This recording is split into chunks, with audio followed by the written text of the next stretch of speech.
देखो 10 क्लास का चैप्टर है ना वास्तविक संख्या। क्या पढ़ना है? वास्तविक संख्या पढ़ना है ना। थोड़ा सा ध्यान दीजिएगा, 100% आ जाएगा ना।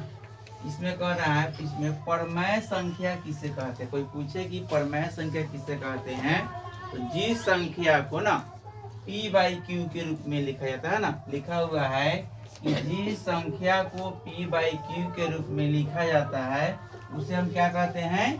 परमेय संख्या कहते हैं। जैसे 1/2, 3/4 इत्यादि, -3/4 इत्यादि हो गया, संख्या बढ़ जाएगा ना।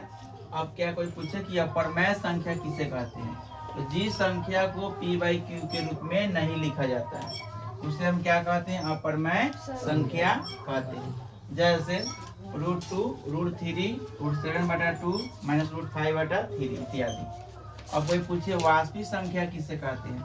सभी परमेय संख्या और अपरमेय संख्या को साथ लेने पर वास्तविक संख्याओं का संग्रह प्राप्त होता है, उसे हम क्या कहते हैं? वास्तविक संख्या कहते हैं।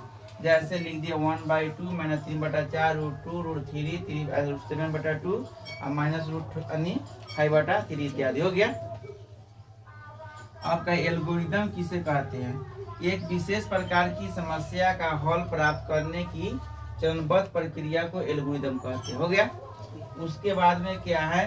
प्रेमिक या लेमा किसे कहते हैं? लेमा एक सिद्ध कथन होता है जिसकी सहायता से दूसरे कथन को सिद्ध किया जाता है ना। हो गया। अब अगला है सूत्र याद करना है।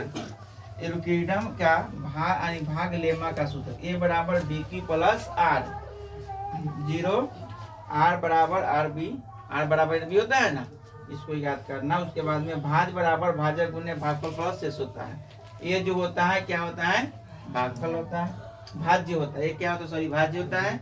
बी क्या होता है? भाजक होता है। क्यू क्या होता है?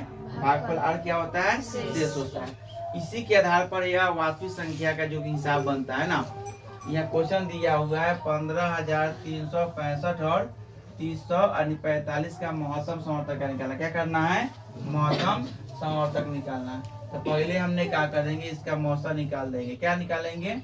15,365 का मौसा पहले निकाल लेंगे। निकालने के लिए कितना कई मरतबे कटेगा?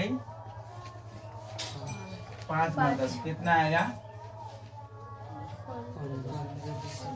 15,225 ना। 0 कितना आएगा? 140 ना। कट गया। फिर इसमें क्या करेंगे? 30, 45